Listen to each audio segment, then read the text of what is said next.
ఇక్కడే ఎంత హడావుడి జరిగింది. ఈ రిషికొండ మీద జరుగుతున్నటువంటి నిర్మాణాల్లో సంబంధించి బిల్స్ వేస్తున్నారు. ఆ బిల్స్ బయటకు వచ్చినటువంటి తరుణంలో కనిపిస్తున్నటువంటి ఈ ఒక్కటి మాత్రమే స్నానం చేయడానికి యూజ్ చేసే, తెలుగులో చెప్పాలంటే స్నానాలతోటే, దీనికి ఇంచుమించుగా 35 లక్షల రూపాయలు ఈ ఒక్క దాని వాల్యూ.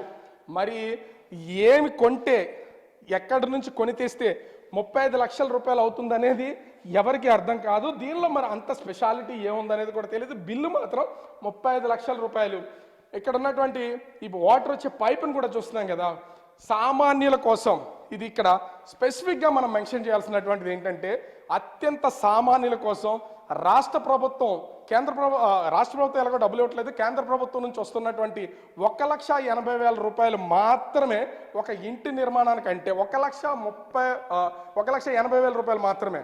అంటే ఒక ఇల్లు మొత్తం, ఒక పేద కుటుంబం నుంచి వచ్చినటువంటి ఒక ఇల్లు మొత్తం నిర్మించుకోవడానికి 1,80,000 అయితే ఈ కనిపిస్తున్నటువంటి స్నానం చేయడానికి యూజ్ చేసే స్నానాలతోటే దీని కాస్తే 35 లక్షలు.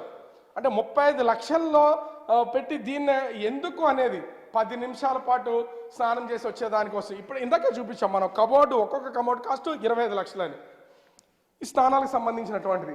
ఇక్కడ ఎంత ఉందో చూసారా, అంటే బిలో పావర్టీలో ఉన్నటువంటి వాళ్ళకి సెంటు స్థలంలో ఇంటి నిర్మాణం చేస్తున్నారు.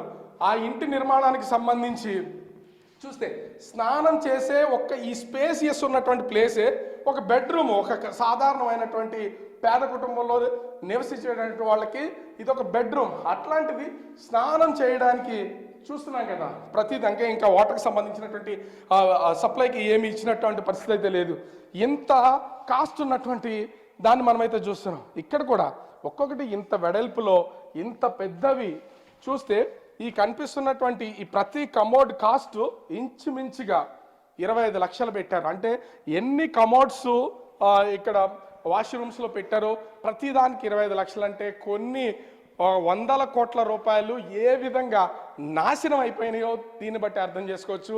ఒకవేళ వీటిని చూస్తున్నాం కదా, ఇన్ని కబోర్డ్స్ ఉన్నాయి, ఇందాక చూపించాం మనం కబోర్డ్స్, అవన్నీ కూడా ఈ మసాజ్ చేయించుకుంటే ఆ మసాజ్ కావాల్సినటువంటి ప్లేస్లో ఇక్కడ కూడా బట్టలన్నింటినీ వీటిల్లో పెట్టుకుని ఇక్కడ స్నానం చేసి రెడీ అయినటువంటి పర్సన్స్ ఇలా బయటికి వచ్చి ఇగో ఇక్కడ ఉన్నటువంటి బెడ్రూము, ఈ బెడ్రూమ్లోనే వాళ్ళు ఆ సేద తీరడానికి పడుకోవడానికి ఉండే ఆ ప్లేస్ అనమాట. ఇది చూడడానికి ఎంత అద్భుతంగా ఉందో దీన్ని బట్టి అర్థం చేసుకోవచ్చు.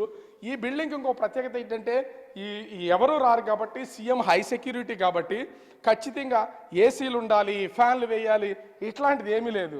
ఎందుకంటే నిరంతరం ఇక్కడ అంటే అవకాశం ఏమన్నా ఉంటే బయట వైపుకి వెళ్ళడానికి డోర్స్ తీసే అవకాశం ఉంటే ఒకసారి మనము బయట వైపుకి వెళ్ళే లోపల నుంచి బయటికి, బయట నుంచి లోపలికి వెళ్ళే ప్రయత్నం అయితే చేద్దాం.